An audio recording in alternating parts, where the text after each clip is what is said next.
But what's going on, everybody? Welcome back to another episode of the Deadhead Podcast, episode 27, where we'll be discussing our final thoughts on Alan Wake 2 and the Game Awards 2023. Really more of our picks for 2023, our favorite games of 2023, and maybe some of our worst games as well. So it's good to see everybody. Jan is back here with us as usual. Thanks, buddy. I appreciate you doing this thing with me. I know I probably said it every single show, but thanks, bud. I really appreciate it. I never get tired of hearing it. That's right. No problem, man. How are you doing, man? Talk to the people. Oh, I'm actually doing great. As I've told Dylan, a few minutes ago, I just came back from a trip. I've been to Austria, Graz, fantastic city. Yeah, and it's great during this time of the Advent too. They got a lot of little markets laying around. They're selling waffles. They're saying, they're selling cooked wine or glue wine, if you would. Yeah. And it has been a really good time. It awesome. was a good opportunity to practice my German. So. Hell yeah, that's awesome. What was going on? I mean, why'd you go over there? Just a vacation, or is there some family over there? What's going on? Well, no, pretty much. I just got the opportunity because okay. One of my dad's, friends / colleagues has an apartment there and she never uses it. Mm-hmm. So she offered it to me, right, for a few days, for like a week or so, and I checked for buses, so it was pretty cheap to go there, and went there with a buddy of mine. That's awesome. That's great. Yeah, it's pretty cool. So I work from home, so all I had to do is bring my laptop with me. Oh yeah, no, that's always good. So what all kind of stuff did you get into? I mean, was it anything fun over there? Besides catching up on your German, right? Besides working on your German, what else did you do? It was mostly I was just being a tourist. I study the art museum, study all the sites that are to see. They have these on a church there. They got a whole wall, right? And they call it the Plagenbild, like the plague picture. You can pretty much imagine what it is, right? It's this huge mosaic, right, of that represents the scene of the plague. I just saw stuff like that, And as I said, shopping through little Advent markets. Great. That's cool. Did you get any souvenirs? Oh, actually, when you buy wine there, they at the little Advent markets, they actually give you a little cups, right? Like a little cups that says Advent in Graz. And me and my friend were so psyched to have them. And friggin' forgot them. We forgot them at the apartment. Oh, yeah, it's terrible. That sucks, man. I guess at least we took a picture of them. Hell yeah, we forgot them. I was gonna say, did you at least take some pictures? I mean, if nothing else, you gotta have pictures. No, dude. Not only do I take pictures, I made my very first and possibly only Instagram post of my life with those pictures. Yeah, it was big. It was a monumental moment. That's awesome. Life. That's awesome. Yep. You know what you should do? For the people, for the people, man. Listen, real quick. Let me lead up to this. Our channel, well, the Deadhead 96 channel, has grown substantially over the past month. We're now at 200 and make sure I get this right before I fib, because I don't know if it's updated today. Okay, so we're actually up to 247 subscribers on the Deadhead 96 channel. Wow. So what you should do, so I say that in saying, what you should do is on the socials, you should upload a picture or two. Tell the people what you've been up to, what's been going on. You're right. I should have been doing that. Yeah. See, this is a learning experience for me. Right. It doesn't always have to be gaming, man. Just whatever excites you, man. That's an exciting time for you. So you should definitely show the people if you got a couple pictures to put on the socials. Well, you want to did? I went to a secondhand store. I got some retro games there. I got a MGS3 on PS2, and I got Riven on PS1. If you ever heard about that game. No, not Riven. I know the first one, but yeah, like Myst. You mean?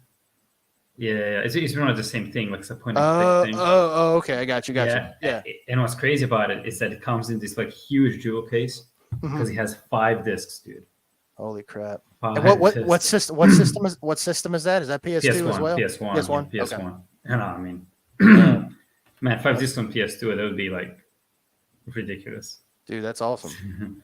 That's awesome, man. Definitely, man. If you got some images you don't mind putting on just to show everybody, man. I haven't thought about it, honestly. Hell, I would like to see him. So I mean, if you don't send me any, definitely just put it on the socials, man. You gotta. I'll make sure to put it out. Hell yeah, man. Well, that's awesome. I'm happy for you, and it's like I said, it's always good to see you. And this is one of the last 2 episodes of the year, so I hope these episodes are fulfilling for you and to the people watching. So thank you guys for checking us out as always. Again, thank you for all the great support on the channel. I mean, our channel has grown substantially in a month, and a lot of that comes from my latest GTA 6 5 things I want in GTA 6. That video has went crazy. I appreciate all the love on that. I think it's up to like 7,000 views now. So thank you. Nice. I mean, I'm like lost for words, man. I couldn't believe it. I just kept seeing that number climb and climb and climb. And I'm like, holy shit. And it's like, it's really cool to see. Like, I put a lot of time into that video, a lot of hard work. So I appreciate it. And again, like, I'm getting good feedback for the Deadhead podcast. So thank you guys. I really appreciate it. So, real fast, what we'll do is I just want to explain myself to the people, just like I've explained to Jan here. I think what we'll do is the first thing is to start out the episode today. We don't have to jump right into it, but I do want to talk about Alan Wake 2 a little bit because I believe it deserves its flowers. But I also want to say this: I have not finished the game. I'm actually right past the part. I know Jan knows what I'm talking about because I've been talking to him. But right after the is it Harbinger of Darkness? No, that's not it. What is it? I think it is. Is it Champion of Darkness? Or the Herald of Darkness? Maybe it's Herald of Darkness. It's like, show me the champion of light. Yeah, that's it. Yeah, I literally got to that part just shortly after that. And then I think I just had some things come up. And I've been really into like my GTA 4. I think I've been saying it the past couple episodes. I've been really into Grand Theft Auto 4 ever since the announcement of that GTA 6 was getting a reveal in a couple days, actually on Tuesday. 48 hours. Yep. We'll get a reveal 9 a.m. Eastern Standard Time for us, but super excited about that. So when I heard that we may be getting a reveal, I was like, man, let me play GTA 4 because I haven't played that in a while, having a blast with it. But I haven't really played Alan Wake 2 that much because I'm gonna be honest with you, Jan. I'm kind of in this point where it's like I'm just not into survival horror games, man. I'm just not into it. You go through phases of things you really want to play. Like there's times where you just want to play RPGs, point and click games, right? I mean, I love point and click games like Telltale games. Man, there were some like classics with the Telltale games, things like that. But I'm just not really into it. I think because I played so many of them this year. I mean, you had Dead Space, you had a Resident Evil 4 that I completed like 3 or 4 times, and I know you 100% at the game. So we've done a lot of third person horror. Oh, and you played a bunch of Resident Evil games, man. I mean, you're so into the survival horror. I mean, honestly, I'm surprised you didn't get burnt out of it. You know what I mean? Did you feel any burnout? I kind of did. We talked about this. I was also kind of had to force myself to start Alan Wake 2. I had a fun time once I started playing it, but it was it wasn't as smooth. Right. But I mean, you were able to stick it out, and not only stick it out, you get the platinum because you're a crazy bastard. So, right. I mean, and I think that the game deserves its flowers, man. I think we should talk about it a little bit. We don't have to go too far. I know it's been a while since you've beaten it. And I mean, as far as the story, man, holy shit. Like, I don't even know how you get into that. But let's start off with that, and then we'll get into the meat and potatoes of the episode. All right. So, I guess since you finished the game, if you don't mind, I'll give you my take on everything that I've gotten to so far, and I'll let you kind of elaborate because I know you've beaten the game and gotten the T-shirt and everything. So, listen, I think it's a good game. I don't know if it's as good as what people make it out to be. This game is like super, super, super hyped right now. It's a Game of the Year contender. It has been nominated for Game of the Year.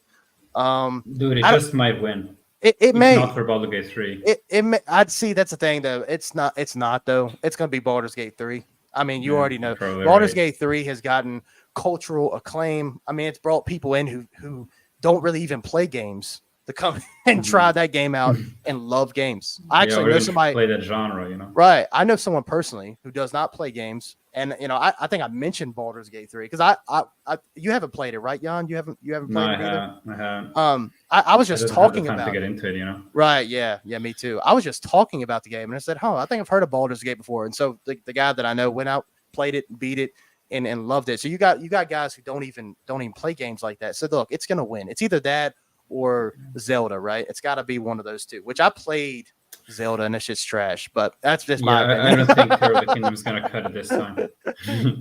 But no, like Alan Wake, man. Listen, and we'll get to that conversation in a little bit. But Alan Wake 2, while I don't think it's really like all about the hype that it's getting, I do think it's a super interesting game. It feels different. At first, when I was playing the game, I really liked Saga sections a little bit better than Wake's.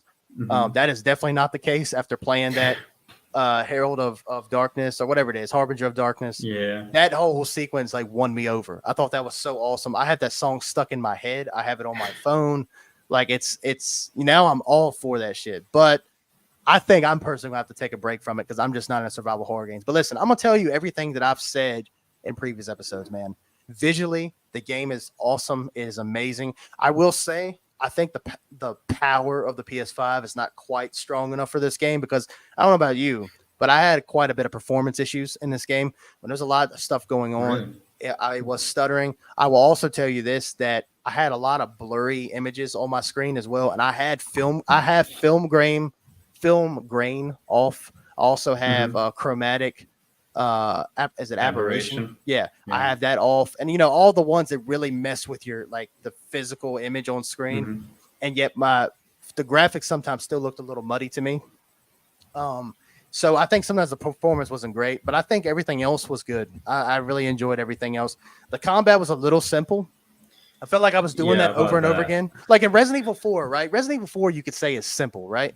But what was awesome about that was it just felt satisfying all the time. Like I never got bored, right? Like if you were able to stun a Ganado, you shoot them in the leg, they drop to their knees, and then you sit up and you kick them back, and you kick like five dudes backwards, like 20 yards away. That never got boring to me at all. And Alan Wake 2, I feel like I'm just pointing my flashlight, using up all my batteries, and then 3 or 4 shots to the head. That's it. That's a wrap. You know what I mean? Like the enemy is done. And I felt like I was doing that same thing. And that was my problem with the first Alan Wake, where it felt like all the enemies died after like 3 gunshots. I don't know if you felt the same, but I felt they died really, really fast. Like shine my light, boom, boom, boom. They're done. And then move on to the next guy. I felt the same way with Alan Wake, although I was still liking it. If that makes sense. I still like the game. And I love the atmosphere. Atmosphere is great. Like I was just talking about the music. Music is awesome. I just don't think I'm into survival horror games right now, but I will come back to it. But listen, I think it deserves a nomination for Game of the Year? I think it probably deserves it, but it's not going to win, I don't think. And but I do like the potential. There's people out there that hate Remedy games. I think Remedy makes like awesome games. They make very Foundation, they make interesting games. They're very like convoluted in story, but they are really wild and really zany. But they have the darker moments. Zany. Yeah. I all in all, for me, I liked it. I don't know where the story ended up, so I'm gonna let Jan if he wants to get into that, he can. But I liked it, and I think it deserves its flowers, man. I think we should be talking about it. I didn't want to just go right over it. I must agree with what you said. I think that overall it's a really interesting game. Like I'm glad it's a game that I'm glad exists, right? I'm glad to get games like this are being made. They're a bit experimental, do things that are a bit different. However, comma, you said you're a bit critical of the combat. I'm extremely critical of it. Honestly, anytime I got to a combat encounter, especially later in the game, I was just, I felt nothing more than annoyance, tedium. And they just keep making the same enemies stronger, right? Which I guess is supposed to make you, more anxious, right? It's supposed to make you be on your toes. It only made me more annoyed. Yeah, right. To just have to waste more bullets on these guys, more battery life on these guys. As you said, the enemy variety is just not there. It's obviously better than the first one. Because the first one, there's really like 2 kind of enemies. Yeah. Including the furniture. In this one we got I don't know if you came across the ones with the reflection ones. I don't know. If you don't know what I'm talking about, then then no worry. But I mean, the concept is always the same. They may have like different attack patterns, but as you said, you always do the same thing. Boom, flashlight, 3 shots in the head, and that's pretty much it. Sometimes it's 4, sometimes it's 5. I almost kind of like the combat in the first game better, right? Because it's more arcadey, but it's more true to its nature. In that one, at least I always knew what was happening. You had the clear indicator that showed you, you know, when an enemy's shadow shield is down, and it was always clear when an enemy was dead. Here, they went for more of I mean, it's more appealing cinematically and aesthetically, right? They look cooler. Right. You know, it's not as clear when they got their shield down, and it's spooky and scary. But game-wise, it's just very annoying. Yeah. Yeah. So yeah, worst part of the game, the combat and the bosses. Oh my god, the bosses aren't that much better. They're pretty much normal enemies, but with a shit ton of health. Yeah, maybe some do like a kind of they got some perks. We have like the 2 brothers that, you know, go up to certain spots you can't reach and starts gunning you down. But I mean, it's always the same thing, right? Right. Instead of running up to them, you just spot them out and start shooting them. There's this one point when you gotta fight. I'm not gonna spoil you who it is. You'll know though. You're fighting this old woman in kind of a flooded area, and she's so incredibly annoying, dude. She takes a shit ton of bullets to kill. She takes a lot of abuse.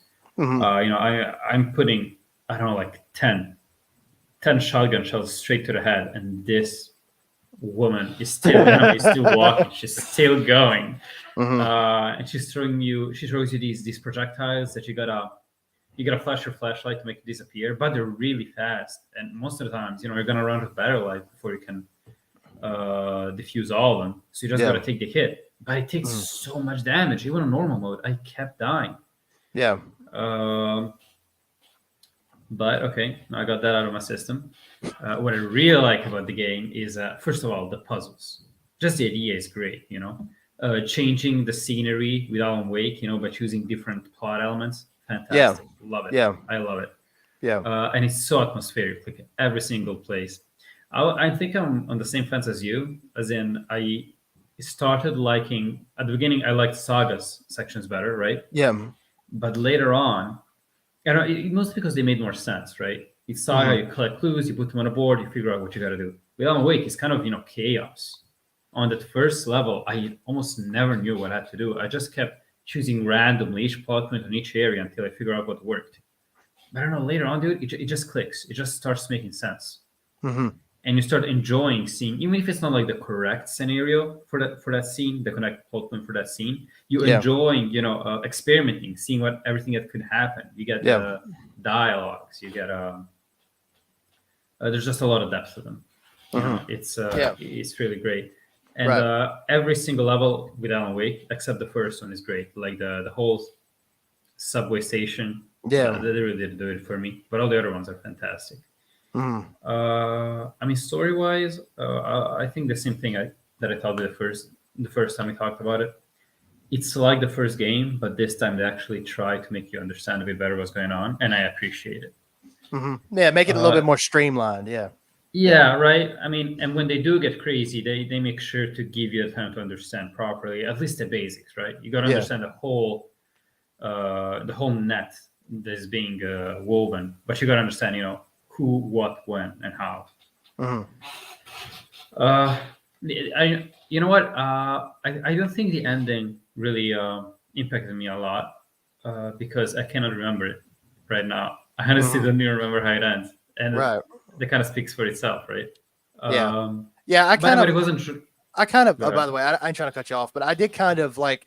Now I can't remember all the ending, but I did kind of look and see. Okay, how what directions is going? Like, because I knew that I wasn't going to be able to finish it for this show, but I was like, let me just see if I can just see the ending.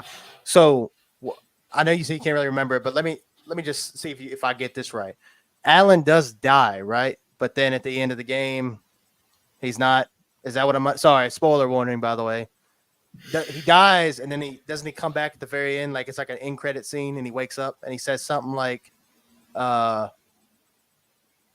I remember. So okay, I can't remember what he says. Yeah. So can we talk spoilers now? Like, no problem. Go ahead. Yeah, go ahead. It's like the whole plot. There's two plot that's really good.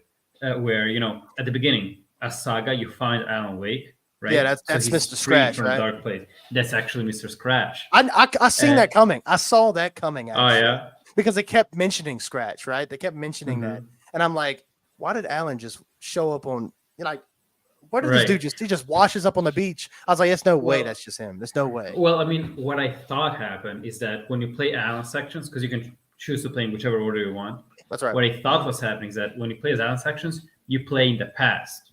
That's what I thought too. Yeah, you're playing how Alan got to the beach, right?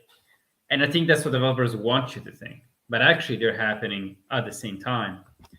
And I thought it was a cool twist, especially because they kept mentioning this Mr. Scratch. They did this thing that I love in fiction, where they keep mentioning the big bad without outright showing him, so that it builds up anticipation when you actually see him. If they make it, if they manage to make it impactful enough, it's a really great moment. And I think it happened here. I think I liked the whole reveal of the twist. I'm telling you, dude, I like the story overall. There's a whole thing where Alan kills himself? Question mark. I think that's what you're mentioning. That's how he dies, right? Yeah, I think that's what I'm understanding. Yeah. He like makes a loop where he's constantly trying to rewrite the story, right? So he can get out. But then Mr. Scratch tries to rewrite his rewrite, and so he tries to stop him. So he kills him, but what he actually kills it's his original self trying to rewrite the story the first time, and he was acting as Mr. Scratch, stopping him from rewriting the story. It was something like that. I don't know if I got it just right, but that's pretty much what I got. Right.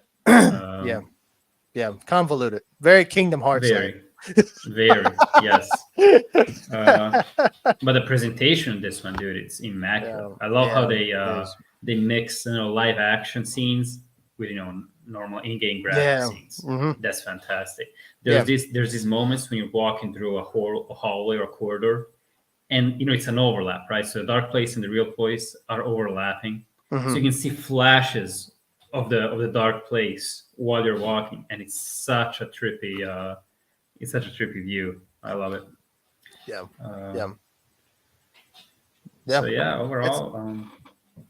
That's good. I'm glad you went a little bit farther into that, because I mean, like I said, that was the story was something that I wasn't as fully catching up on. But I think what this game nails, maybe not as much scares, right? Because this game is not scary like at all. Like it's not. They try have like those flash jump scares, but they get a bit. They get a bit much. They get still very quick. Yeah. Because like we talked about that in last episode, and I was like, you had mentioned that you were like, man, I'm getting kind of sick of them just putting this stupid crap on. You didn't say it like this, but you're like, I'm just like they've done this so many times. I'm just kind of tired of it. I'm like, I've only had that happen to me like 4 or 5 times, because at the time we were like sort of close, as far as our gameplay. But man, ever since talking to you, now I haven't played it too much since last time we talked, but man, it kept happening. Like it was at least 10 times straight in like under 2 hours. Like every time I walk into a door, I'd see Alan Wake screaming in my face. And I'm like, And every time you die as Alan Wake, you get that game over screen, which is cool the first time. It's creepy, right? It's unsettling. But dude, I'm telling you, after like the 5th time you're dead, I'm like, God, I just turned the volume down like every time. I think, honestly, if I want to get into a little bit more negatives here, I think the thing that was really killing me, and this is just me, by the way, so if you didn't feel this way, that's fine. I love the concept of like Saga putting the clues up together on the wall and stuff. I love like old detective like crime dramas. I do like that, like being able to piece together, okay, why is the cult, or what is it, like who's the cult in that game? Trees. The cult of the tree. That's right. And like you're trying to figure out who they are, who's behind it, and all that good shit. And I still don't know any of that shit, so I don't know. You might have to indulge me on that. I like those sequences, but the only thing about that is, I felt like, and it's just for me, I felt it was really killing the pacing for me. I like that stuff, but I'm right in this. I'm not even gonna lie to you. I'm like in this very like action heavy focus right now, and it's like I like the survival horror bits. You know what I mean? Look, guys, if there's anybody who doesn't know who we are, we're huge The Last of Us fans. I love going around looting, pulling out drawers, picking up supplies. I love that. That's a mechanic that's not bored to me. I love that shit. But I don't know, like when I wasn't doing that stuff, I was kind of like, can we move on a little bit? You know what I'm saying? I almost kind of, I know it's going to sound bad. This is just me right now. I'm not saying this is a bad gameplay design, but like for me, I'm like, I would rather just watch this shit in a cutscene, you know, her putting the clues together. And then I go, I understand the gameplay. I don't think it's a bad gameplay mechanic for me personally right now. And how I am, it was really killing the pacing. And that's why one of the reasons why I stopped, because I felt like I'm kind of on the contrary to you. Like I felt those parts were kind of getting annoying. Like for me personally, I felt like I kept having to do it. And then when I'm playing as Alan Wake, you know, and I'm in the dark presence. I'm in that area, right? Like that was one of my favorite parts too, being able to manipulate the setting depending on what Alan writes. I like that. I like that way better actually than Saga's, you know, clues. But that was just me though. I think right now I'm in this action focus. Like it's my attention is just being really, really hard to be pulled to something that's not constantly giving me a good pace, if that makes sense. Right. I don't know if I wouldn't say the pacing is bad in Alan Wake 2. I'm not saying that.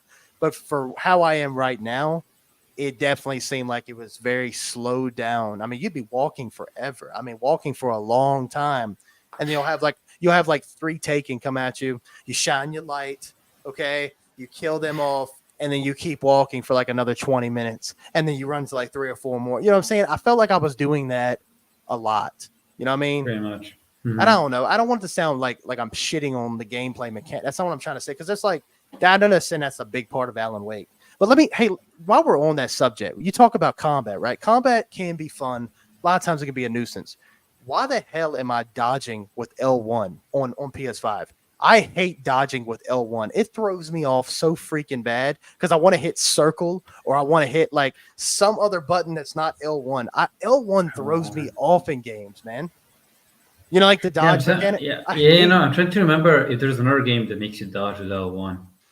There's another one. I forgot. There was something I played recently, and it was L1. Maybe it's Alan Wake. The original Alan Wake. It might have been no, that. I don't think there's even like a dodge mechanic in Alan Wake 1. Yeah, there is. Yeah, there is. Oh, there is? Oh, yeah, it's almost identical to Alan Wake 2's dodge, which that's why I felt like when you get Alan Wake 2, it would be a better dodge because it's still the same flaccid movement. Yeah, you know what I'm gonna tell you? I'm gonna tell you that I completely agree on the fact that the button scheme, the one they propose, is not super intuitive. I know I wasted a good amount of battery life because I kept pressing R1. I don't know, expecting something else. I don't know, reload or whatever. And instead, it kept shining and once you start shining, and that's the thing that they changed in this game compared to the original. When you start shining, you know, the beam, the very strong beam with a flashlight, you cannot stop right away. Like it's got to take a full bar. And that's it. You're pretty much stuck in that animation. Yeah, and it sucks too because when you're in the dark presence, you always hear, and you got like 5, taken right in front of you, and ends up being just a bunch of shadows. So you're shining your flashlight, and you waste it all on that shit, and not an actual enemy. Well, I mean, I think that's intended though, right? It's supposed to keep you on your toes. That's right. That's right. But about what you said about Saga's clues thing, I think you're kind of right to criticize it because see, this is how I saw it, right? That it's kind of a help to the player, right? If you're having a hard time figuring out what to do, this is like a virtual space where you can put all the clues together, right? And because sometimes you can get to the solution on your own. Like you don't got a piece of clues together. Like I don't know, you want to open this safe. You can get a bunch of clues, pay them all together, and then Saga says, "Oh right, the combination is this, and that." Or you could just figure it out on your own. And if you do that, the next time you get on the board, it pretty much fills on its own, right? You've already closed the case. It gets archived, and that would be great if it were like that all the time. But most of the times it isn't, especially for like main quests. You've got to do the thing. You got to put them all together one after one, because until you don't, the key item that's supposed to appear doesn't appear. It only appears once you figure out where it's supposed to be. And usually getting to the solution involves, Saga going, using the Force or whatever to read people's minds. I mean, that was always ridiculous. Little light spoiler: they admitted to superpower later on because it was so stupid. Okay, they called it intuition. She literally gets into these people's heads. Yeah, or she's like she thinks they found like something very specific. I don't know. She's talking like with people. She's talking to like witnesses of like the murder, and she uses her intuition to think that they might have found a key or something, and she goes, "Okay, where are the fucking keys?" And they're like, "Ah, you got us. The jig is up." It's like she was pretty much being psychic, and the game admitting that she's psychic is not really satisfying to me much because, right. So, what I was gonna say was, so is she? And it's okay. You can spoil it. It's fine. I plan to go back into it, but I just don't know when. But she is a creation. Saga is a creation of Alan Wake, right? I didn't get that. She definitely got pulled into the story, but I didn't. I'm not sure. Is she a creation? Well, if not, well, obviously, right. Alan did write the fact that her daughter had drowned.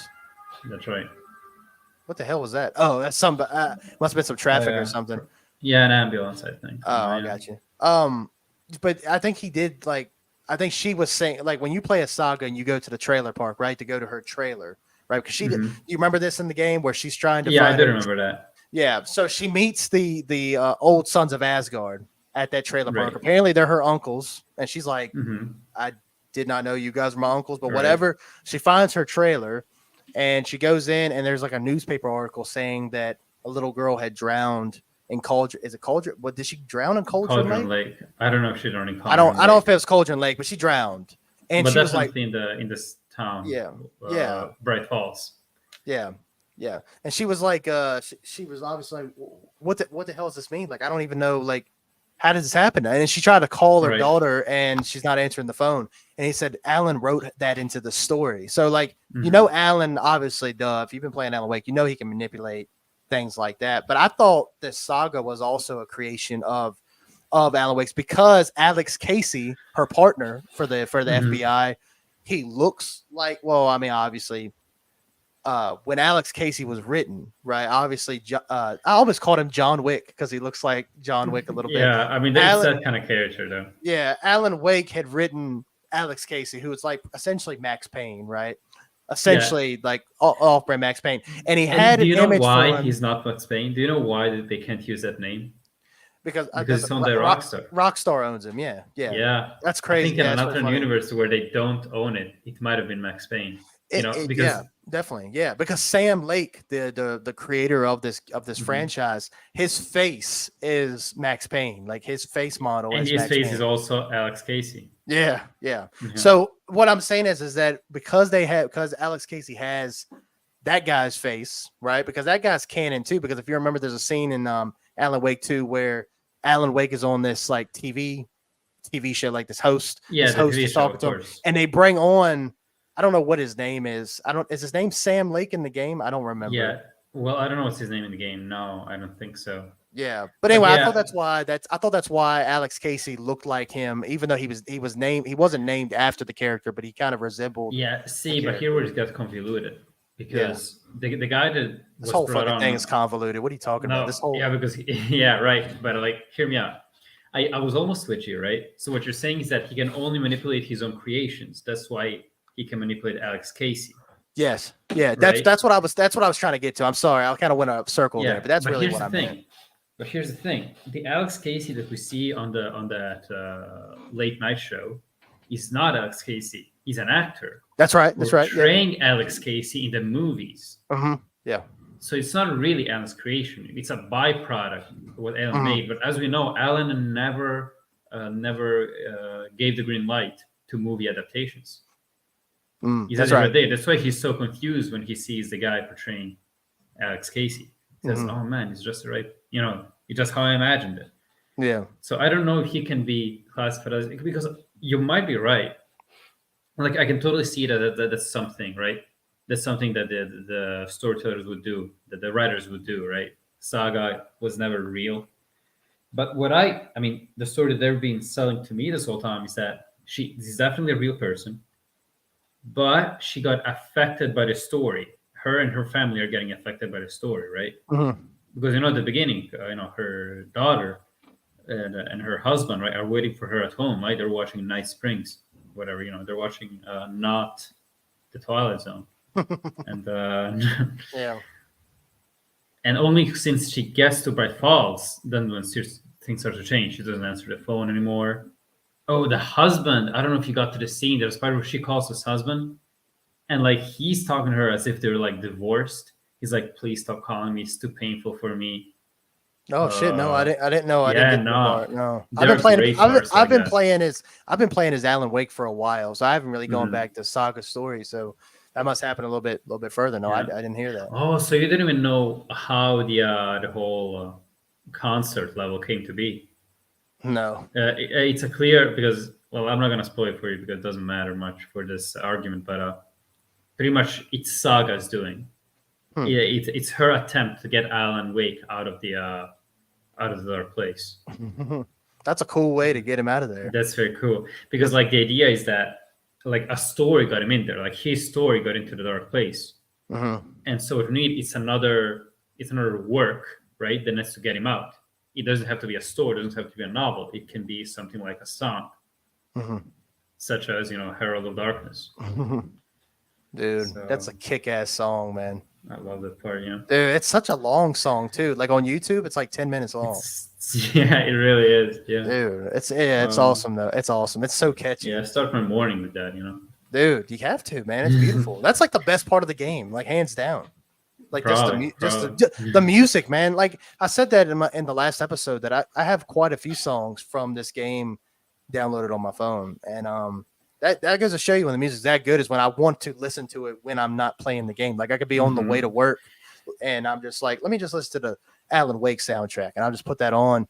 And it's great music. It really is. It's really awesome. I'm not going to sit here and say I'm listening to Herald of Darkness on the way to work, but it's awesome, though. Like, if I'm cleaning around the house, oh, dude, definitely. I'll be singing that shit. Start like air guitaring with you. Yeah, my hair is getting longer. I can do the moves like Alan Wake was. They got the hair swinging all over the place. Dude, I love that guy, by the way. The guy who plays Alan Wake. His name is like. What is he? I don't know. I can't. His name is hard to pronounce, man. I don't even know what it is. Yeah, look it up and see if you can pronounce it because it looks like. Oh God. It looks like maybe something you might be better at pronouncing because I'm like, what the hell is that? Yeah, dude, the concept of Alan Wake is awesome though. I will say that, man. I think what they've created over there at Remedy and then looping all of it together with Control. I think they do some really good stuff over there, man. I'm excited to see Max Payne 1 and 2 remakes. Yeah, me too. Ilkka-Villi. I don't know. I don't know how to pronounce Finnish. Yeah, I know it's something like that. Yeah. Hey, you know what? That's something that's interesting. What you just said. I know you probably don't know this for a fact, but that name is that a Finnish kind of name? He says here, Ilkka-Villi is a Finnish actor and writer. Okay, because you were saying that there's a lot of references to like that culture in Alan Wake too, and that's pretty cool, man. Like it's like kind of a reflection of him in Alan Wake. Like I don't know, man. I think it's awesome. Like how good they do a good job connecting and really making the world like it's so weird, man. It's so weird. Like that's all I can really say. It's not scary. It's just weird. You know? Yeah, it's weird and it's it's attractive, right? It has a certain traction. I mean, Coffee World. What the hell is that shit? Who would want to go to Coffee World or Coffee Land or whatever it is? I don't know, like the kind of people that go, don't talk to me when I had my coffee. Yeah. It sounds like it. Yeah. I love coffee, man, but I'm not going to Coffee World. What kind of shit is that? but I mean, I think that's really all I got to say about Alan Wake 2. I'm sorry I couldn't get through the story. I apologize for that. I think it's just, like I was telling Jan, I think I mentioned it in my last episode we did. It's like I needed something to get me back into playing games because I was telling Jan, man, I was like, dude, the way it's going, I might not play any more games for the rest of the year. Just kind of just wait it out, wait till get through Christmas, and then maybe in January pick back up and play something. But I think I needed something just to get me the win back over, and that's why I've really been enjoying GTA 4. You talk about a darker story. Not that Alan Wake 2 is not, but you're talking about a darker story, a badass protagonist, a world that feels lived in. Memorable characters. And I remember, man, this is why I play games. This is why I play games. This is why I enjoy playing video games. And I think I needed that reset. So, but I am sorry that I couldn't really, get into like the meat and potatoes of the game. But that's why I was telling, Jan, if he wanted to get into it, that's fine. I'm okay with it. I'm going to play. I'm going to finish the game. I promise you that. I just can't say when. But I think that's really all I got to say about it. What about you, Jan? Is there anything else you want to add to it before we move on? Well, I mean, yeah, I think we said everything, and I'm excited to hear what your the Game Awards picks were. I think I'm itching to enter that conversation. Yeah. Okay. All right. Well, I guess we'll move on from Alan Wake. Alan Wake 2 is a great game. Buy it for sure. Game of the year. Maybe wait till a physical release comes out, man, because something that me and Jan gonna have to get into. Because I wanted to bring this up to you, Jan, because I don't know how much you've heard, and I know it's one great thing about it sucks, man. It's like you're such a cool dude. I'd love to get a drink with you. I wish we could do that more. Physically, man. It's cool talking to you, through here and in our chats privately. But it'd be nice to hang out with you some. But what's great about us living farther apart is we get to see how is it different in where we live at, right? I don't know how it is for you, but I'm going to tell you something that might make you cry. Oh, no. Are you ready? Let's hear it. Starting in 2024, both Best Buy and Walmart, where we're at, so the two main electronic stores, they will no longer be selling physical media when it comes to movies. Now, they didn't say anything about games yet, but when it comes to films, they're getting rid of all Blu-ray and DVD and 4K media formats. That's insane. Yeah. So we're supposed to get it like on Amazon? Yeah, pretty much. Yeah. If you want them, you want to get them from there. But I mean, I think this is the start, man. I think we're at the start where we're about to get to the full-on digital age where it's coming, and it's going to happen with games. It's coming, man. For sure. No, I think slowly, but yeah, because I mean, with movies, it was a long time coming. Because I mean, come on, like streaming services have been around for like 10 years, pretty much more. Like since they become like mainstream, right? Yeah. So it's pretty bad over here, man. We're about to lose physical. I love collecting movies. And it sucks, man. So now it's like I'm trying. Times are. Listen, it's around the holiday season. Everything's so expensive. I can't go out and buy a bunch of movies and stuff, but I try to at least buy like one or two every time we get a paycheck, just so I can try to preserve a physical collection, because we're about to lose that. It's about to be gone, and movies going to be more expensive to buy physical now. Like it's crazy, man. It's crazy. We're about to see the real shift to all digital, and this was coming, but now that it's finally here, this sucks, man. I'm so let down about it. I obviously I know I'm kind of being a little extreme when I say cry, but it's close, man. This sucks. This really sucks. What do you think about that? Well, I mean, it is kind of scary because one thing that everyone who buys physical media will tell you, when you buy like a movie, right, digitally, or a game, or even a song, you don't really own that. Yeah. You own the rights to watch it, play it, as long as it's up, like on their servers, and they have absolutely like no guarantee. They have every right to just pull it down whenever, and you can say nothing about it, right? Yeah. I think it's really important. I do think it's important that everyone has like the ability to make for himself or herself themselves like their own little archive, right? Be it that of movies they like, games they like, or songs they like. I think going full on digital, it almost gives you what do you call it? Kind of an existential dread, right? Mm-hmm. I feel like, I don't know, imagine 50 years from now, we'll be like, old cooks. And, kids will see we have like, like books on our shelves or something. I'd be like, oh, yeah, man, these guys are really old. Yeah. It's like, they'll see like, I don't know, like, what's this? It's like a box with a game in it. It's, dude, it's scary. Yeah. And it's happening. It's coming. Yeah. And We will live to see that. And that's the thing. Yeah, we definitely, man. I mean, it's already the start. So I think with the next 5 years, I think it's going to be over. But and that's the thing too. It sucks because I hate to say this, man. I've kind of given into it a little bit. You know what I mean? Now I still buy a lot of things physically. I do buy like all my movies. I buy physical. I bought every single movie I ever owned, all physical. My shelf is so stacked with stuff, and I hope my collection grows. But with games, it has gotten a little easier, especially since we've been doing the show. It's been a little bit easier just to buy the game. I have it, and I don't have to leave my house to get it because I've gotten to the point, man. I don't know how you are. Maybe we're, you might be different in this regard.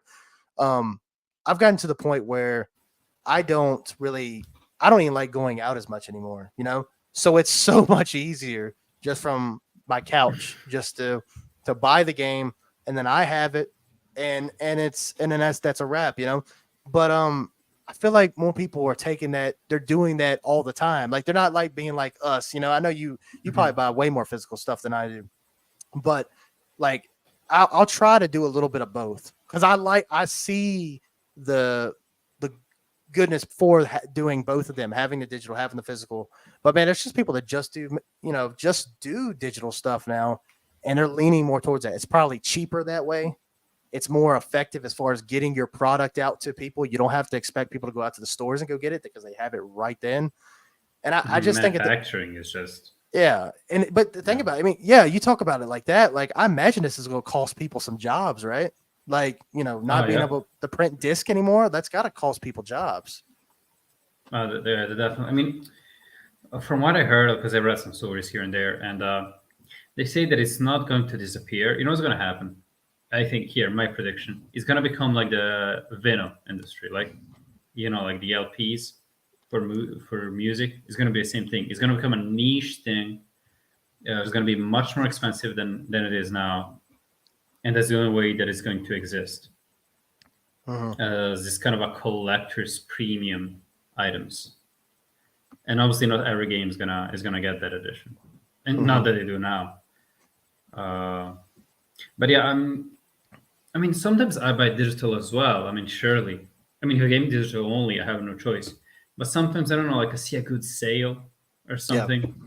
Yeah. Then I definitely, I'll buy it digitally, whatever. And maybe later on, if I really like the game, I'll get it physically too, right? That's just to secure it, right? And also, you know what I think? I just like buying physical much more because you say that you don't feel like getting out of the house. I actually kind of revel in that. I like that feeling, ever since I was a kid, the feeling of going to the game store, getting a new game for yourself, like unpackaging it, looking at the cover. Back when manuals existed, reading the manual, and getting the disc in there. I don't know. It's an experience. I feel like we're getting robbed of that. Yeah, I do. You just said the manual. It just reminded me. I might have told you this story, so I apologize. But I remember when I was in like the 5th grade. Actually, it might have been 4th grade. Final Fantasy 12 had come out, and and at the time, I'd played Final Fantasy 10, but I hadn't gotten like super far into it. But 12 had just come out, and I remember my uncle.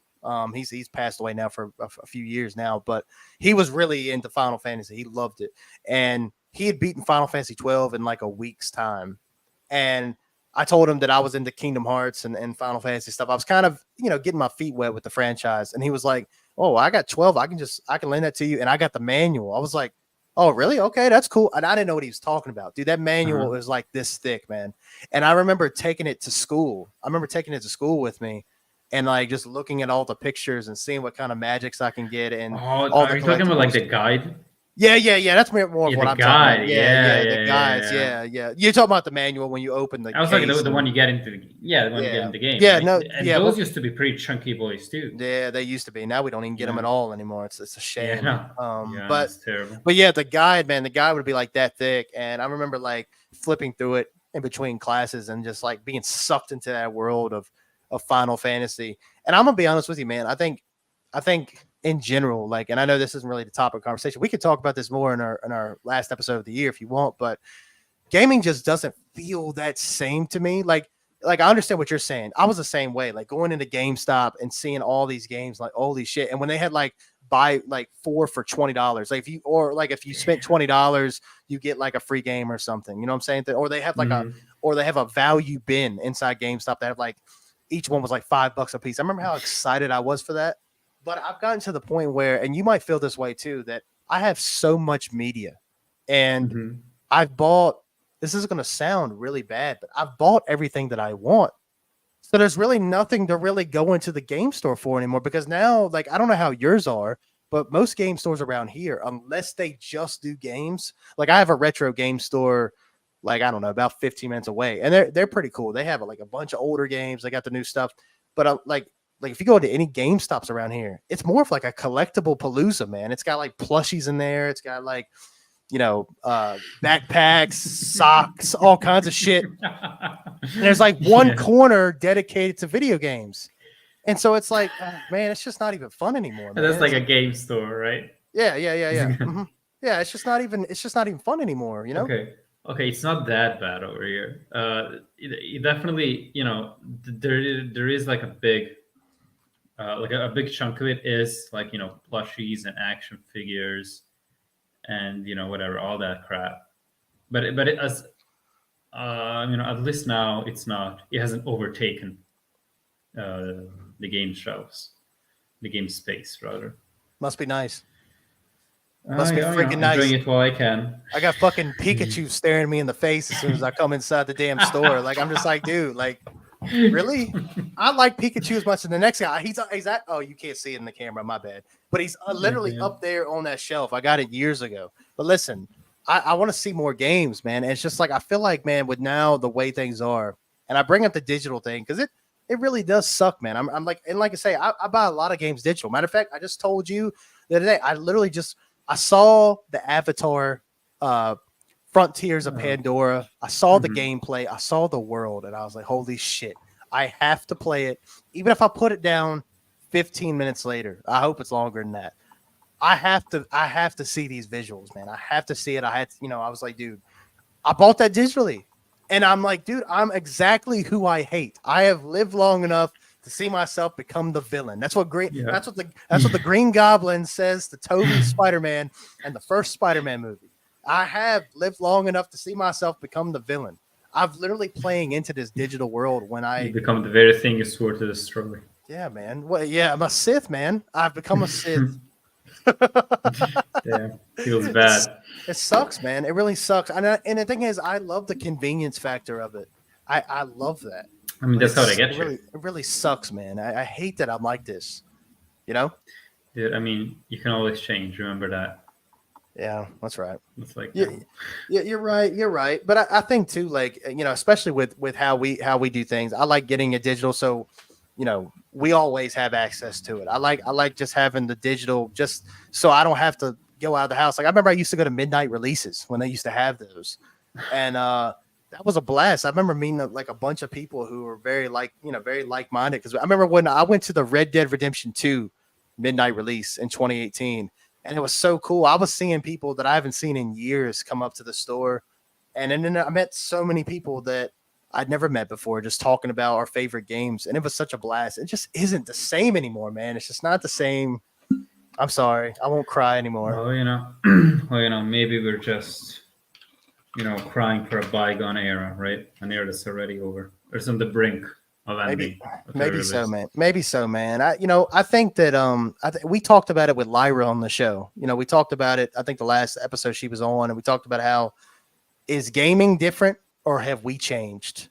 Mm-hmm. I don't know. It's a tough conversation because I do think. I think me and you both can agree here. Like, and it's okay if you disagree. That's one of the things I love about our relationship. As friends, as co-hosts on this show, it's okay to disagree. Listen, I think gaming, as far as the new trailers we got for the game shows we got in this year, for the Microsoft showcase, for the Sony. Well, I don't think that's really happened yet. Or has it? State of play. No. Yeah, it's state of play. I'm gonna be honest with you, man. I'm not impressed. I haven't been impressed for several years by shit. Like there'll be one game that comes out like, oh man, I can't wait to get my hands on that freaking game. But other than that, like what is it? Final Fantasy VII Rebirth and Wolverine right now are my main two games that I'm most excited for. There's other things on the list, but I mean, maybe like the Star Wars game, the which one is that? Outlaws.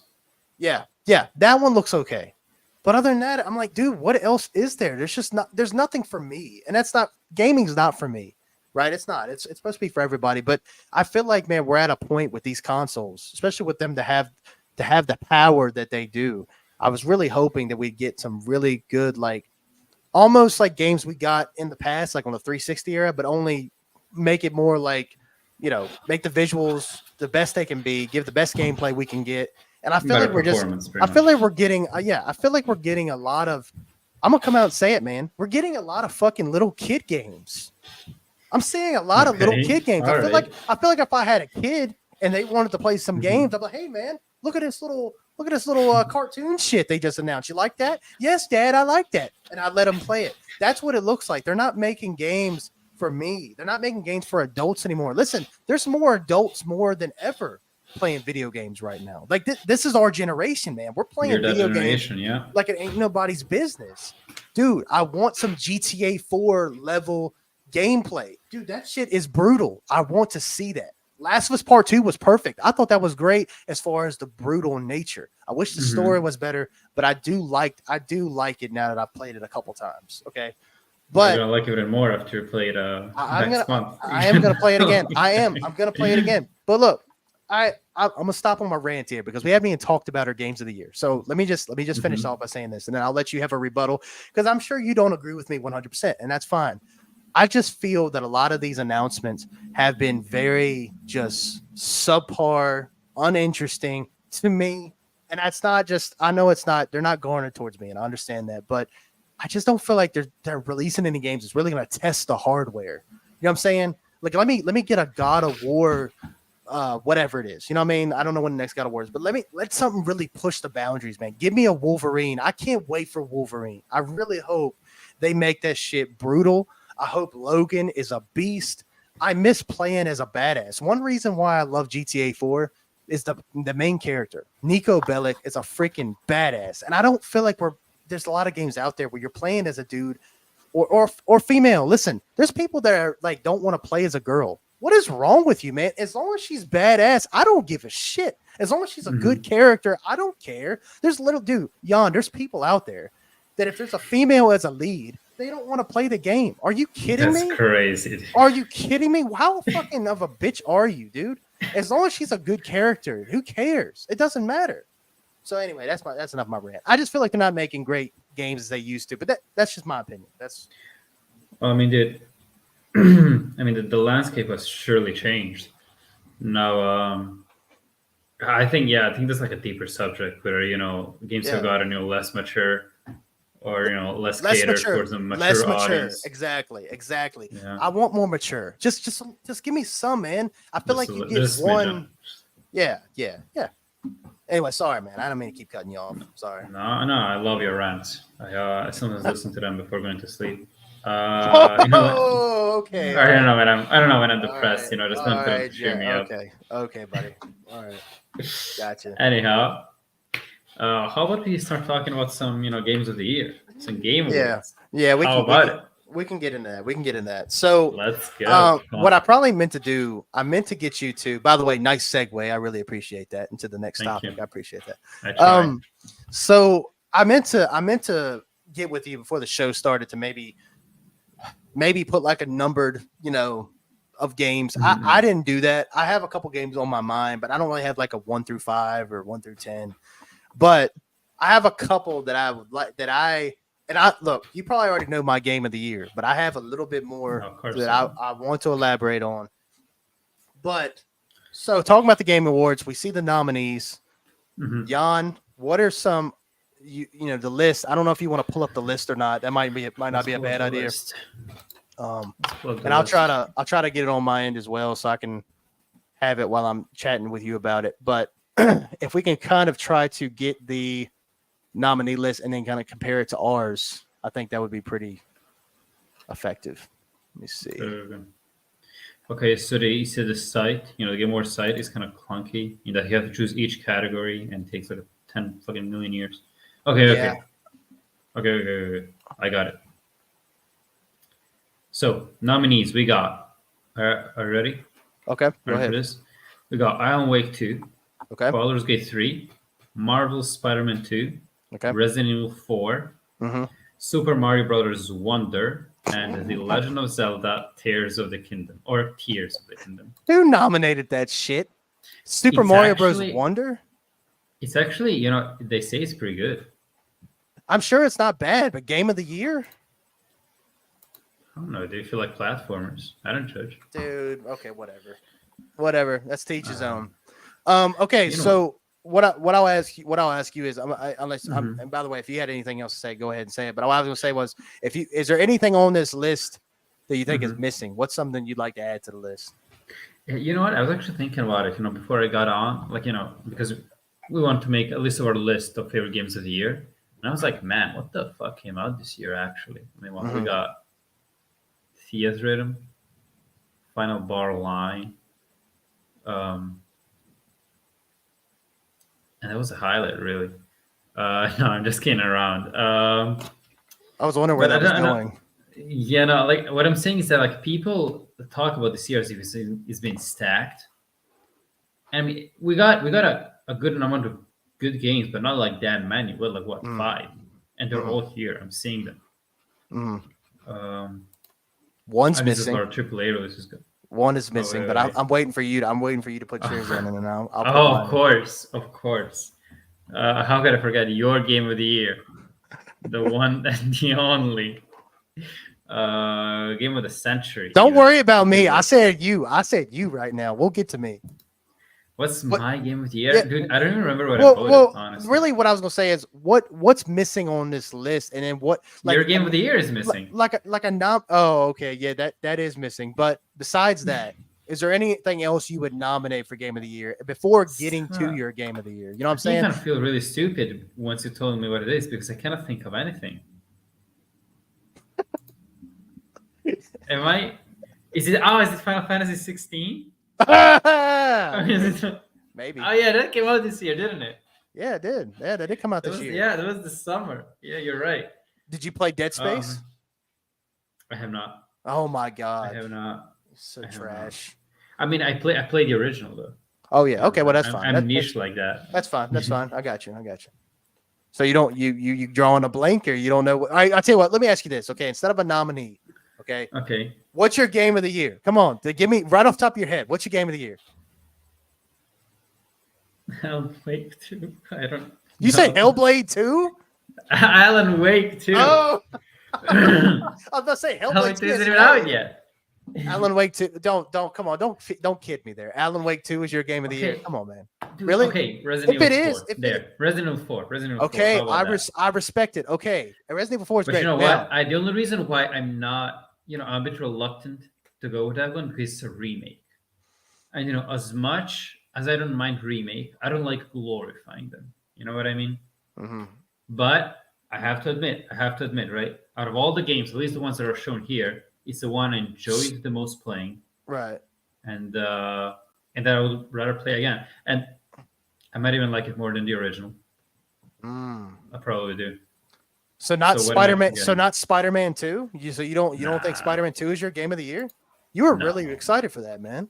I am excited. Well, I like it a lot, but I mean, I think there's a big difference between my actual opinion on the game's quality and how much I enjoy the game. There's very two different things. So go ahead. I love Spider-Man 2, but I don't know if you can stack up against what Resident Evil 4 did. Yeah. Or even it's what I said before. Alan Wake, Resident Evil 4, or even Baldur's Gate 3, from what I hear, they're pushing the industry forward, right? They're doing a lot of very interesting things. Spider-Man 2 is great. It's fantastic. It didn't do that much. It didn't leave much of an impact. Okay. I got you. Okay, so listen, we did a whole episode on this, but I just want you to tell the people, because I know we haven't talked about it in a while. So you're saying Resident Evil 4 is your game of the year. indulge me. Besides you just saying, okay, I just had a lot of fun with it. What would put? I know you said it's a remake, right? I don't listen. Okay. I don't agree with that thinking space. Listen, if it's a remake, I understand that, but I think if the game pushed the limits that much, I feel like it really pushed the hardware. I felt like visually it was the best. I felt like gameplay was crazy. Like, what makes it your game of the year? Like, what's something that sticks out for you that makes it your game of the year? Okay, let's go. So, first off, really good game. That's like my first thing, my first reason. As I said, it's incredibly fun. I think that there's very few games that I actually have, I actually feel like replaying them once I'm done with them, right? So usually when I see the credit scroll, I'm like, oh, thank God that's over. In a better case scenario, I'm like, okay, that was satisfying. I'm uninstalling it now. With Resident Evil 4 remake, dude, every time the credits roll, I was itching to do it again at a higher difficulty, right, with more restrictions. And that, it's all up to as you said, the great gameplay, the most satisfying gameplay. Shooting a dude fucking in the head, then doing a roundhouse kick.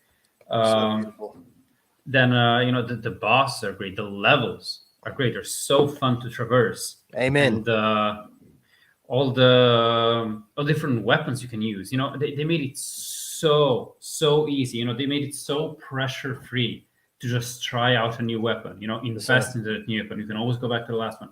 In the original Resident 4, it was a bit more risky because there was no item box. You had to sell a weapon if you didn't have space for it. This time it's like, okay, man, don't worry, just go back. Thank you. Yeah. Thank you. Oh my God. What do you want? Stranger. I'll buy it at a high price. But also,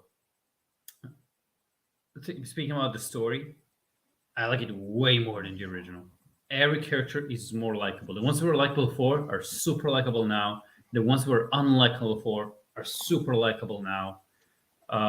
Man, Ashley. Are we going to talk about the difference between the original Ashley and remake Ashley? The original Ashley, man, I was so glad when they would kidnap her. I'm like, Leon! And she's getting like flown away. That was perfect. That was perfect. Yeah. I'll shut up. That was perfect, man. But in the remake, man, I actually care about her. I'm like, dude, I gotta protect this woman at all costs. Yeah. And she's actually, very charismatic, and very. It's just a person I could, hang around with. I can see why I would want to protect this person. I bet you could. Louis, right? She's just she's she is. Yeah, right. Dude, right. Have you seen, I checked out the Instagram account of the model that they used to make her face. Like, she didn't act. She just, they used her face as a model, and right.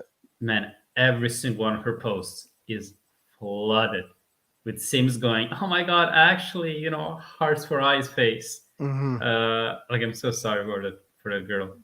I'm something bad. By the way. Right.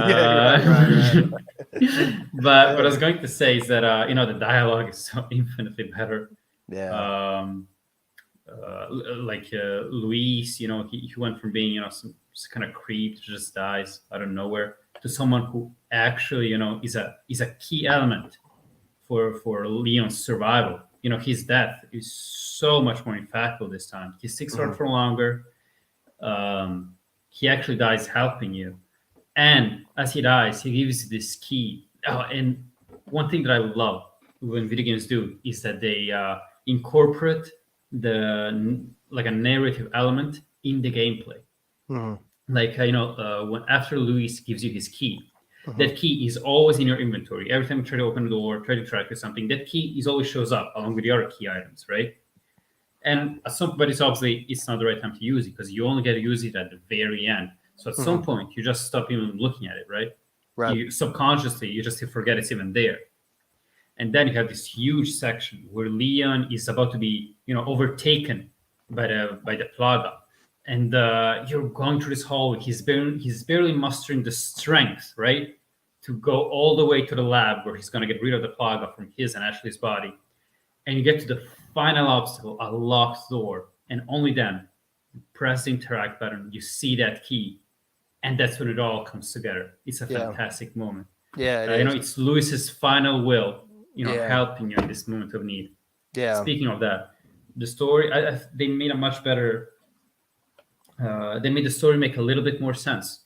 Now the Plaga actually feels like a real threat, the one that is infecting Leon's body, right? In the original, you get like 2 scenes where he strangles Ada. In this one, it's a reoccurring thing. You actually see the side effects of it. Yeah. Ashley, instead of being, getting trapped like a fucking bimbo idiot, she gets overtaken by the Plaga for a mere second, and that's what separates them. It's I cannot stop praising this game, dude. I just like it so much. Yeah, I like the voice acting. I like the music. Yeah, I like the sound direction. I like the enemies. I like the boss fights. Dude, it's great. It's one of the best boss fights in the entire series for sure. Yeah, dude. So when you ask me, what's my game of the year, I don't know where to start. Yeah. Yeah. That opening, that first sequence when it's finally time for you to play the game, because you've been watching the cutscene of, the iconic Leon with his, hand on his cheek and he's up against the window. Yeah, dude. As soon as you get out the car and you kind of go on foot and you see this, like, the sky, it's nighttime, but the moon is like shining so bright that's kind of illuminating the woods a little bit, but it has that creepy essence to it. You got this old abandoned building on your left, and when you replay the game, there's like an herb sitting on like this crate of boxes right on the building.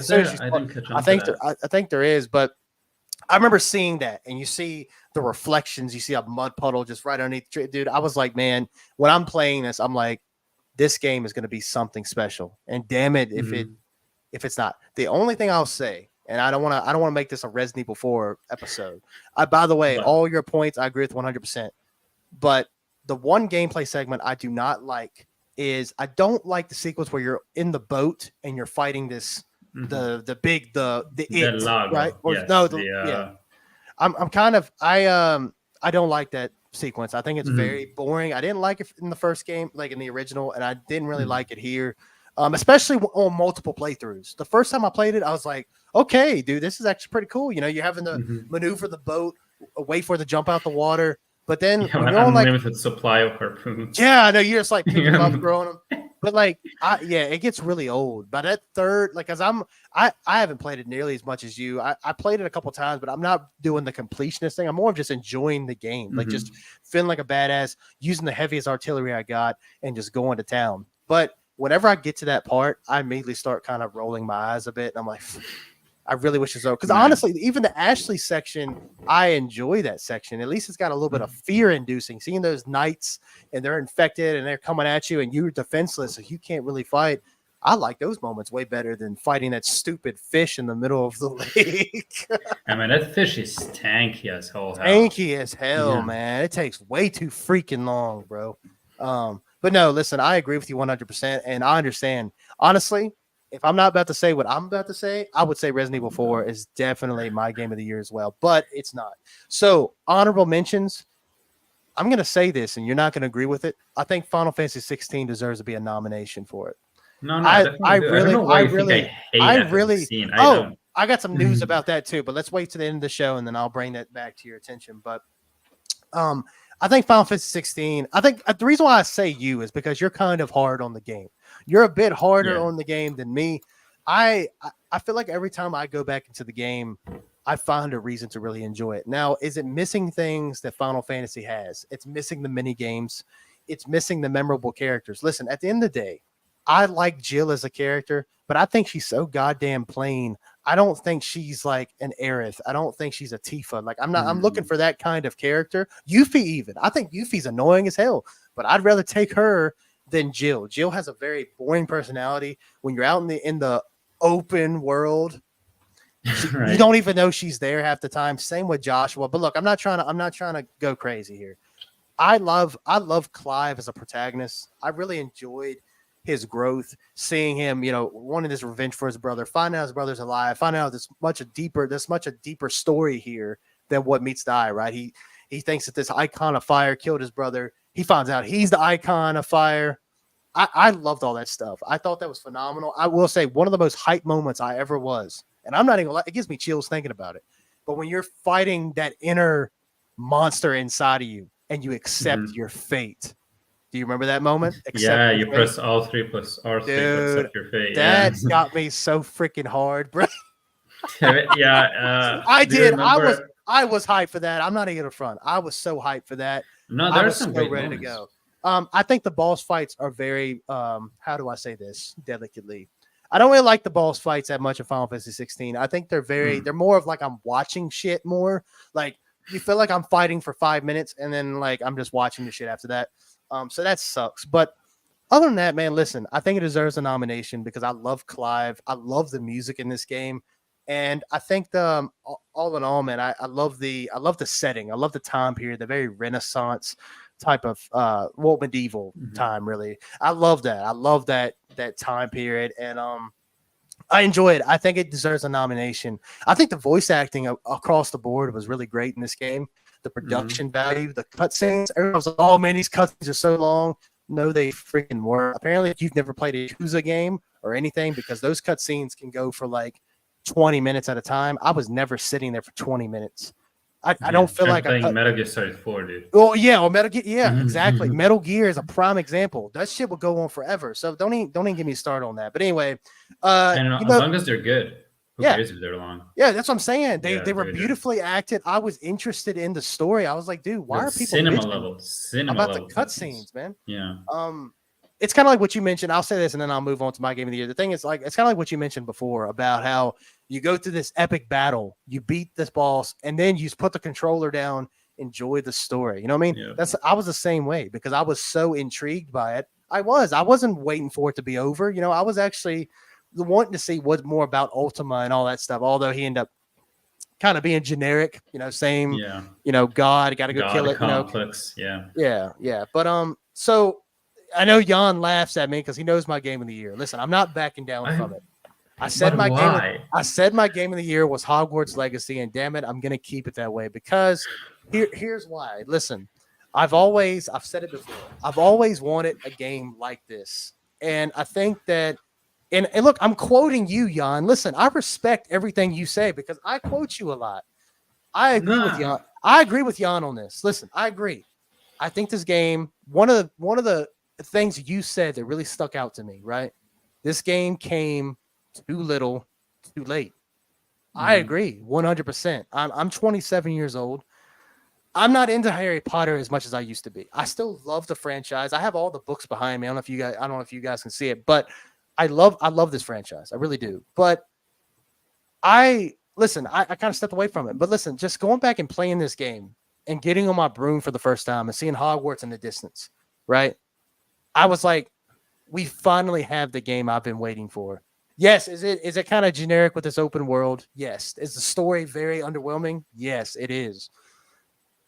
But I think, man, what it does right is it makes you feel, it does make me feel engulfed in this world. It is immersive to a certain degree. It's something I've always wanted to do. I don't know if you've ever been to like a Universal Studios or something like that, where they have the Harry Potter side of the theme park, but something like that. This was the closest I felt to that. Like I felt that, man. I enjoyed creating my character, even though the character creation is not the best. I enjoyed picking my house. I've always wanted to be a Slytherin. They let me be a Slytherin. The only thing is, wouldn't let me be a bad guy. It don't matter what you picked, you always had to be a good guy. And I hope that when we get Hogwarts Legacy 2 or whatever they call it, it does end up being a bit more where you can choose your fate as opposed to, okay, you're on with this straight and narrow and you have to do this. But I think that the combat was super satisfying. I enjoyed the combat and I was good at it. I love just casting these different spells, lifting someone up in there, slamming them down, especially when you learn the unforgivable curses, man. It made you feel unstoppable. Like nobody can touch me. The only thing is it's stupid because if I cast those spells, obviously the Ministry of Magic would be on my ass. And especially if I casted them in Hogwarts, I definitely probably would die. And as an underage wizard too. And I'd get sent to Azkaban, no question. Listen, I think that I don't think it's a perfect game. I think Hogwarts was kind of shafted. What I mean by that is, I wish we could participate a little bit more in Hogwarts activities. I wish the classroom stuff wasn't just a cutscene. I wish we actually got to do the stuff in the classes. I wish we could have more relationships in the classes. Maybe have an attachment towards a certain teacher, and maybe they can give you different buffs, teach you different magic you wouldn't learn from other people. They kind of did that a little bit with I forgot what his name, Sebastian, is that what his name is? Sebastian Wallows. Who teaches you the unforgivable curses. They could have done the same thing with the teachers. I think it would have been kind of cool if you got close to certain teachers, they would maybe grant you different things, like different abilities and different spells and all that stuff. But I think for all that stuff and being a game that I've always wanted, I have to make it my game of the year. I said it when it came out in February. I can't back down now. It is my game of the year because of how I felt. I remember I felt, and not to sound like really corny, but I felt the quote unquote magic when I booted up the game and I was flying around on my broom. I finally was like, we're finally here. We finally have this game. I feel like I've been waiting my whole childhood to get this game. And it happened after that. Now I'm an adult and married and everything else, but I finally got that game. And for that alone, I have to make it my game of the year. Hell, I have to make it my game of really all of my childhood years, right? The game of my childhood. This has to be it. Like, I've always wanted this. Honestly, I'm with Jan 100%. If Hogwarts Legacy didn't come out, Resident Evil 4 is my game of the year, no question about it. But I think I have to get a Hogwarts Legacy. It's not even nominated this year, which really sucks. But I think it's a great game. I really do enjoy it, and I wish I could have enjoyed it a little bit more. If the story was a little bit better, I probably would have loved it. I like it. But I still have to call it my game of the year because it's what I've always wanted. Yeah, I actually completely agree with everything you said. I'm just so negative about it because I feel so betrayed, right? Because you said it's such a perfect project, right? And they clearly put so much work into it. And it does so many things right. But then for so many other things, it just completely, throws the ball. It's okay, as you said, I think that the whole thing about Hogwarts getting sidelined, I agree. Just less of this open world, less of this Gallic countryside, and more of exploring Hogwarts. I mean, you got a magical castle, right, with tons of history in it, and and I barely spent 5 hours in it. It's Instead,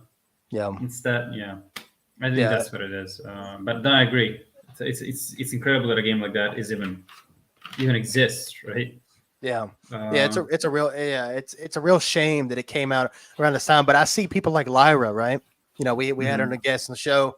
Awesome guest, huge Potterhead. She loves Harry Potter. She loves this world. Wizarding world is just her shit. I saw how excited she got for this. I mean, she's replayed it like 10 times. Maybe not that much, but she's replayed it a lot. Right. And I get it. Just to see her excitement for it, it's almost like it's what's the word for it? Like when someone's energy kind of passes on to you, like kind of like it's I'm trying to think of the right word, but anyway, just seeing how excited. Yeah, that's it. Just seeing how much she's into it. Like, because I was the same way as Jan was. Like, if you guys remember, by the way, that episode is on the channel, so check it out. But I think me and Jan are feeling the same way. Kind of like, man, look, this game is just kind of just run of the mill. We've done this before, but only we're using magic this time instead of, playing Far Cry or playing the newest Assassin's Creed or whatever. But I just think, man, like with everything it does try to do, and like you said, the love that it has, because there's a lot of love here, and for this game to be like their biggest game, right? I think the developers, this is their biggest game. Oh, it's their first game. Okay, I thought they had done something before. So impressive. Okay. Yeah. Was it something Key Games? I think is what it is. Portkey Games. Yeah. Like these guys, man, that's really impressive for this to be their first game, man, and for it to look this good. I mean, the game looks amazing. Performance is crazy. I just think that the game does so much right, man. And even though it has very generic feeling vibes about it, I feel like it's a game we've played before. I think it deserves at least a nomination for that alone. But I also understand. But I tell you right now, like, I haven't played Baldur's Gate 3, but that game better blow me away, and I bet it doesn't. You know what I'm saying? Everybody's No, acting like what do you mean? everybody's acting like this game is like the game to beat all games. You know what I see in this game, Jan? You want to see what I see in this game? What do you Seems like think? to me you can have sex with everybody in this fucking game. Is that why people Let's like it? go. Do we got a bunch of sex deprived bastards out there? Well, it's more of an immersion thing. I don't think it's about the sex in itself. Oh, look at you trying to Uh, damage control. Look at you trying and to damage control. do it. You know, we can talk about it more when we actually play it. yeah, that's It's right. That's definitely right. mean to. Yeah, definitely. Look, like we'll Uh, definitely play it, and we'll definitely do an episode on it because I want to see, what is the hype. But look, what I'm seeing is it looks like to me you're just having sex, bro. Like you have turn-based combat. what have you been seeing? All I'm seeing is you flirting with other AI characters in the game. That's it. I haven't seen any of it. Like I know it's there, but what I'm seeing about the they're game not is showing. like I don't the think combat and stuff like that. I don't think they're really showing I like sex or anything, but it seems like to me like it's just like the well, romance full options. frontal, but Yeah, the romance options are just like that's a huge focal point in Baldur's Gate 3. It's like the being able to like the romance options. Like you can romance with like anybody in the game, which is kind of cool, but it's like, dude, it's not that impressive. We've seen that before. Like it's not, you know what I mean? Yeah, Mass Effect it's a clear example. But Baldur's Gate, I don't know, Liz. I'm not gonna shit on the game and I haven't played it, but I think it is overhyped though. Is it beating Resident Evil 4? I don't think so. But I think at the same time, it just depends on the type of game you're looking at. If you're really into RPGs, you might be like, man, Baldur's Gate 3 shits on Resident Evil. And because Resident Evil's not an RPG, so that's understandable. But I don't know, man. I don't know. I think it's overhyped, but we'll see. Maybe that'll be an episode we do. Maybe we can dig into it and try it out and just see what happens. You know, I like turn-based combat. I just haven't played a turn-based in a long time, so I don't know how jarring that's going to be for me personally. But I do like turn-based. But it's just been a while since I've done that. Like a deep, like tabletop RPG, like there's rolling, there's stats. That's what I've been, a bit reluctant to start playing it because it sounds very sophisticated, very complicated. Like you pretty much, it's got to be the only thing you play, right? You can play other games along with this one. Oh shit! I don't know if I can do that then, man. Because I'm like, see, that's a problem. Yeah. Well, look, we may at least try it out and just see. You know what I'm saying? Sure. If it's trash, we'll never touch it again. Yeah, if you get like another drought in video game releases, then definitely. Yeah, for sure. That is going to happen since we're getting, Last of Us Part 2 remastered. Yeah, dude, that's gonna take up so much time. Yeah, man. We'll be done with the remaster before Emma from Once Upon a Quest finishes her first playthrough. Probably. You know what I'm mad at? People are mad that these games coming out. I'm not, because we've seen like a lot of re-releases of PS4 games, like Death Stranding, Ghost of Tsushima. Yeah. What I'm mad about is that it's called remastered. Mm-hmm. Why can't it be called Director's Cut? That's how all the other PlayStation Studios games have been called, getting ported over. Remastered is such a boring ass title. Well, I think what you're looking at is so. Yeah, it's so all right. So my how I answer that is, do I think it deserves the remaster treatment? Probably not. Especially when you got games like Bloodborne, right? Everybody's been begging to have Bloodborne ported for PS5, 60 FPS. Hell, I look stuck on 30 FPS, dude. I'm not even as into Souls games. And I'll tell you right now, if they make it 60 FPS, I'd at least give it a good try. You know what I'm saying? Like I'd at least try to put a little time into it. I might get mad as hell. I might cuss that motherfucker out. I will come on to the show and I will bitch about how much it sucks. But at least I'll give it a good try. You know what I'm saying? But like, so I will say that, like, when we're not getting those games, but yet we're getting, a remaster of Last of Us Part 2 that's only been out for what, like 3 years, 4 years. And already has like a patch. Yeah, it's already got a patch. So it's optimized for PS5. Yeah. So it's already there. So it's like, what are you really paying for? What the good news is that if you already own the game, it's only $10. You know what I'm saying? Yep, and that's not, right. Dude, for $10, that's not shit. I mean, I'll do that any day. And you are getting your money's worth, I feel like, because they're adding a bunch of stuff. They're calling Lost Levels. There's like a survival mode, which could be interesting, right? Yeah. I just don't understand why it's not called Director's Cut. That's the only thing I'm mad about. Yeah, like give you a little bit more behind the scenes stuff. Are they going to do any of that? Are they going to do any? I mean, you say, like, I know they're not calling a director's cut, but are they going to have like any kind of behind the scenes? No, from what I understand, they're just like adding a bunch of shit onto it, like to justify releasing it. They're calling them lost levels, right? Right. Okay. Right. I mean, like it does make you think. And again, we can get more into this in our next episode, because I don't want to go too far into it, because we've been going for about an hour and a half. But like, it does make you think about, like, what does Naughty Dog have cooking, man? Like, what are they working on right now?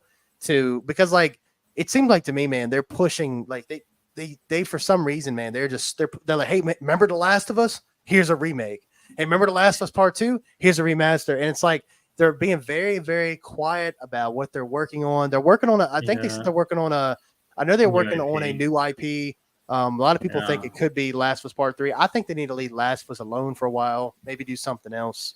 I am interested to see what they do. Neil Druckmann has been very evasive about it. They asked him about Last of Us Part 3, and he said that this was like over a year ago, I think. He said, okay, it's like, we're not against making Part 3, but we want to have a story to tell, right? We just don't want to make a sequel just for the sake of a sequel. Mm-hmm. We want it to be its own beast, kind of like what Part 2 was, right? Yeah. And then like this year, like a few weeks ago, he said something like, again, he's just being very, very abstract. He's not being clear at all on what they're cooking. They have this whole, multiplayer expansion for The Last of Us Part 2, which has been delayed and has rumors that it underwent a lot of problems. Mm-hmm. And might not even see it. It might like never see the light of day. Mm-hmm. I mean, I don't care much about that stuff. I just hope it didn't hinder like development of other games of theirs. Yeah. I guess we'll see. Yeah, we'll see. We'll see. Listen, I think Neil Druckmann, I think he's a creative dude. I'm not really, I'm not a big fan of his. I think what he thinks, again, we can get more into it later, but the thing is, I think he thinks I believe The Last of Us Part 2 is his baby. It's his baby. Mm-hmm. I believe that was when he was most unrestricted. He did what he wanted to do. And that's fine, man. But I think I'm not saying he's overlooking Part 1, but it kind of feels that way. Like, even when you're like, and I'm not trying to get in that same thing again with The Last of Us TV show. I know I've went into that. But it even seems like, because he's helping on that show, he's a big part of that. I mean, he's like a producer on the show. Mm-hmm. And you can tell, like, especially with how much they rushed the first game, that when season 2 comes out, they're going to take their sweet ass time flushing out all the characters in Part 2, because that's his baby. That's what he wants. Did you know that Part 2 is being told in 2 seasons?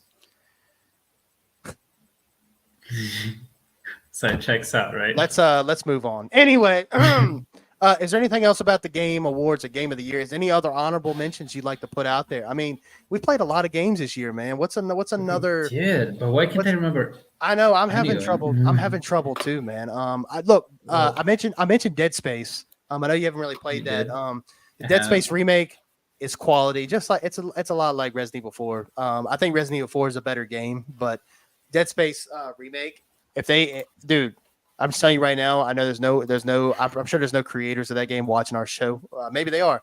If you are, definitely please come out with Dead Space 2 and Dead Space 3 remakes.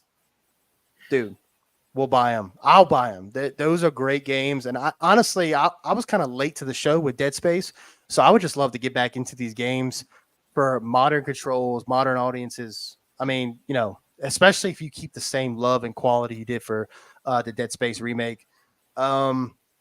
Spider-Man 2 obviously makes sense. I had a lot of fun with Spider-Man 2. I don't think it'll win Game of the Year, as it probably shouldn't, to be honest with you. But it is a great game. It is a great. I had such a blast playing Spider-Man 2. I actually had more fun than I thought I was. And by the way, if you guys want to watch that episode as well, that is also on the channel. But I enjoyed Spider-Man 2. I had that was such a good time, man. And I didn't love the story as much, but I did. I thought the execution of everything else was almost perfect. But I'm trying to think. Final Fantasy 16, we mentioned that. I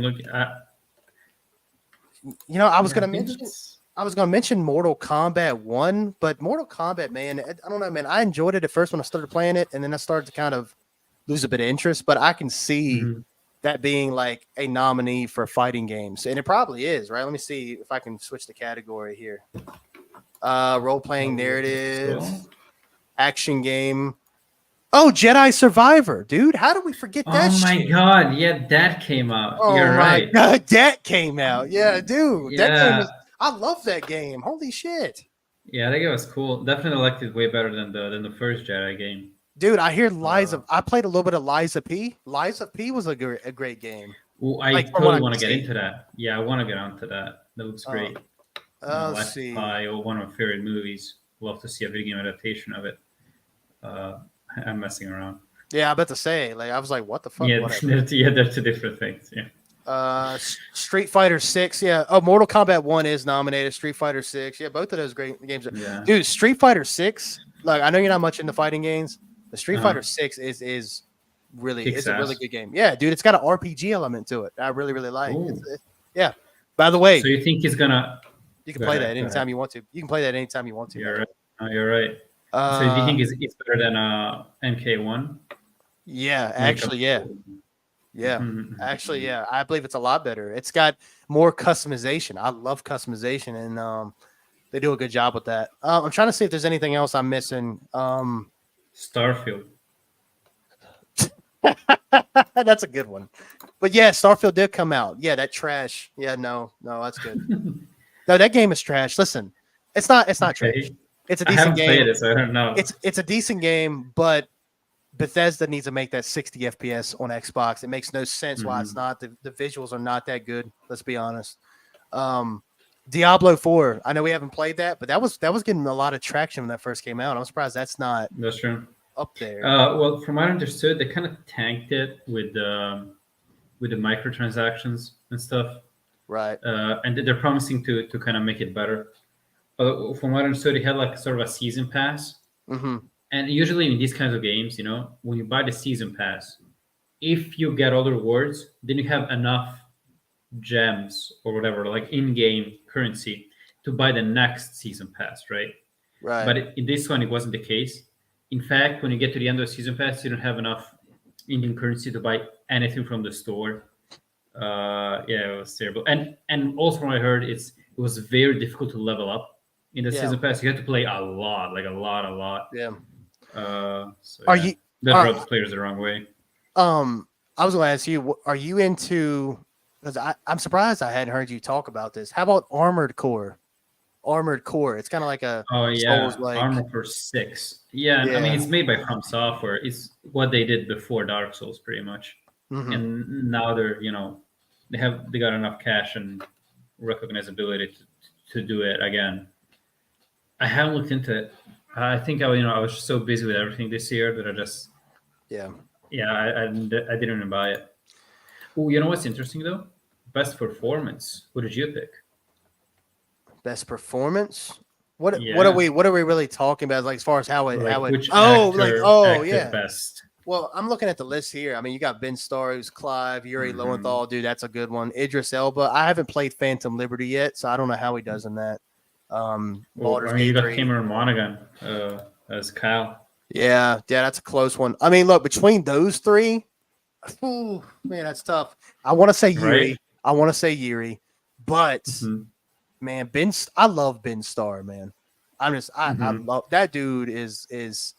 He's funny as hell. I don't know if you've seen any of his like videos he does. I don't know. That dude is hilarious. He uses his Clive voice where he's talking like real grovelly and low, and he'll do these videos, and it's like, man, that dude is and he's a huge Final Fantasy fan. He loves all of them. So he can quote them to you. I mean, he's got real passion for this franchise. But Yuri Lowenthal, when he puts on he's a Venom, dude.